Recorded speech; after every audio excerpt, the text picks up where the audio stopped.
నమస్తే అండి, నా పేరు సుమయ. డియర్ ఉమా అని ఒక ఫిలిం తీసాం. ఆ సినిమా ప్రొడ్యూసర్ని, అలానే ఆ సినిమాలో హీరోయిన్ని. మేము ఈ ప్రమోషన్స్లో చాలా బిజీగా ఉన్నాం.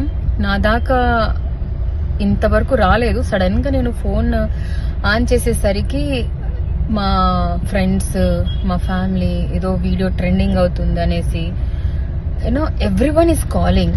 అంటే ఎంత టెన్షన్ క్రియేట్ చేసిందంటే నేను అనుకున్నా ఏమైందబ్బా అని. తీరా చూస్తే ఒక వీడియో, ఎయిర్పోర్ట్ వీడియో. ఆ ఎయిర్పోర్ట్ వీడియోకి వాళ్ళకి నచ్చినట్టు ఏదో కామెంట్ చేసుకొని ఏదేదో పోస్ట్ చేస్తున్నారు. ఒక అమ్మాయిని పెట్టుకొని దయచేసి ఇలా అంటే నిజాలు తెలియకుండా చెయ్యకండి.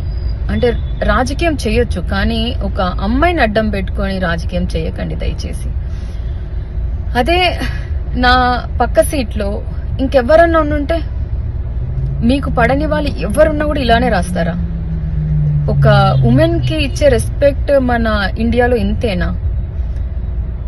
I'm feeling so bad about this.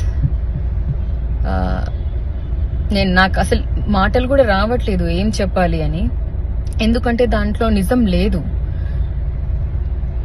మా ఫ్యామిలీ ఫొటోస్, మా ఫ్యామిలీ గ్యాదరింగ్స్. నేను అనంతపూర్ అమ్మాయినండి. ఆబ్వియస్లీ మాకు చుట్టరికం ఉంది, మాట్లాడుకుంటాం. ఇంటికి వెళ్ళడం, వాళ్ళు రావడం, మేము వెళ్ళడం జరుగుతూనే ఉంటుంది. దాన్ని కూడా సడన్ గా ఇలా చేస్తున్నారంటే నేను దీన్ని ఎలా తీసుకోవాలో నాకు అర్థం కావట్లేదు. ప్లీజ్ నెగిటివ్ స్ప్రెడ్ చేయొద్దు. Support women. నిజం ఉంటే మాట్లాడండి దయచేసి. ఒక అమ్మాయిని ఇంత ఫోకస్ గా చేసి రాజకీయం చేస్తున్నారంటే నిజంగా do you feel this is correct? Thank you.